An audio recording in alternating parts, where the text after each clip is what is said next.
What do you make of the Bulls saying Coby White will miss at least the first 2 weeks of the season, including tomorrow night's opener, which you'll hear 6:45 on the Score? What did you make of Billy Donovan saying he will continue to ramp up and prepare for the season? We kind of got up to a couple different roadblocks with the treadmill situation because he doesn't really necessarily have any pain. It's not like he's walking around with any pain. It's just the issue is that when he gets to this ramp up and certain points, it bothers him, and so until we can get that rectified, and I know the medical maybe said it was going to be about 2 weeks to reevaluate, and we'll see where he's at after that, but he's not going to be shut down for 2 weeks. He's going to still do stuff. That doesn't make me feel that much better, to be honest with you. I've been kind of waiting for it. I believe we had a conversation yesterday. We were talking about the Bears most of the day and just kind of said, hey, by the way, what's going on with Coby? Shouldn't they activate Coby? And then you saw that what the news was, and it's not great news. It's not great news that one of your three best players, if not your best player, is unable to start the season, which you start with some pretty good teams, right? He's going to miss, 2 weeks of basketball at 6 games? And then, I like what Billy said. He's still going to be working out. But if you listen to everything he said over the course of the whole news conference, and Billy, he kind of goes on a little bit. He was very forthright about how, he got cleared to practice and then it was bothering him.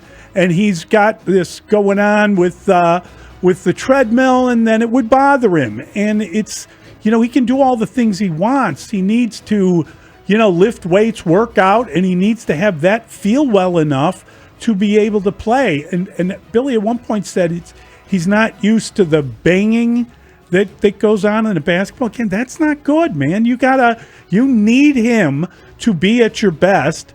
And this is, it's not good news that Zach Collins is damaging your depth by being injured right now. And, let's hope he gets back.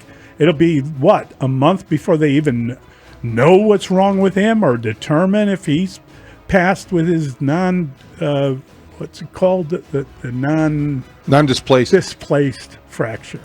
It's just a little bit worrisome that one of your best players on the team will not be there for the start of the season. It's as simple as that. Just bothersome, and hopefully he gets back and this doesn't last. They're going to let him go and he'll still do stuff. Then they're going to look at him in 2 weeks. I don't know what that means in terms of his availability. Well, bothersome is a good way to put it, Mully. And they have kind of a tough go. Some tough, Pistons, Magic, Hawks, Kings, back-to-back with the Knicks, Sixers, Bucks, Cavs, Spurs, and then the Pistons again. I mean, that's how the Bulls open up the season. And you don't want to get off to a 3-8 start or something miserable like that. But again, this is why they have Josh Giddey. The guy's supposed to be instant offense, and he's got to be the guy. They're paying him. He's agreed to a new deal. He's coming on the Score today, sometime between 1 and 1:30. He'll be on with the Rahimi. Remember when he hit that program. shot? Yeah. Remember when he hit that shot? Yeah, we talked about that yesterday. That was cool. That one shot against the Lakers, right? That was really cool. Was that against the Lakers? It was a long shot. That was a good shot. Big shot. Big time onions by that guy, as Chuck would say here on the Score. So it's not great news, but again, they talked about totality of the season, and they want Coby White to be there at the end as opposed to the beginning. But will there be much of an end if there isn't much of a beginning? So Coby White, you could argue who's the best player on the Bulls, and that would be a good debate, and we could do a segment, and Matas and Giddey and Coby, but he's the most proven player.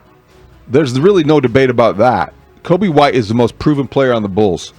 So this news was not good news or welcome news, because I thought that they were ramping up to start a minutes restriction on opening night, which is tomorrow. So what happened is that this is now 2 more weeks to reevaluate, which is 6 games on the NBA calendar. So it'll be 6 games before we know how soon Coby White will return, which could be another couple. He's never missed more than 21 games in a season. He's been pretty durable. But this is not a good start to a season that is an important one in the context of Coby White's future. It is a contract year. I don't think that has anything to do with the decision making here or his willingness. I'm sure he wants to play. Yeah. The Bulls are being very cautious, and they should be because he is their most proven guy.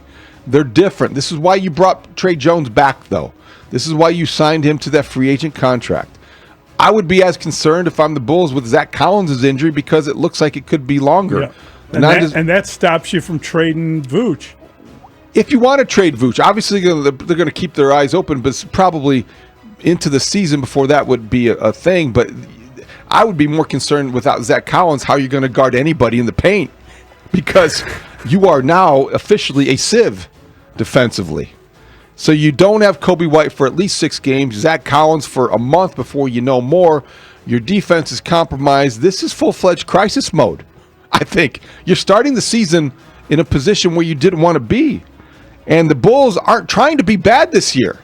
Remember last year, at the beginning of the season, we were like, well, the objective is to probably not to be as good as you want because that was still the Cooper Flag conversation. And this year, you kind of want to be in the middle of everything. And so, no, this was not a good development. Billy Donovan, the more he talked yesterday, and he did talk yesterday, the more you worried.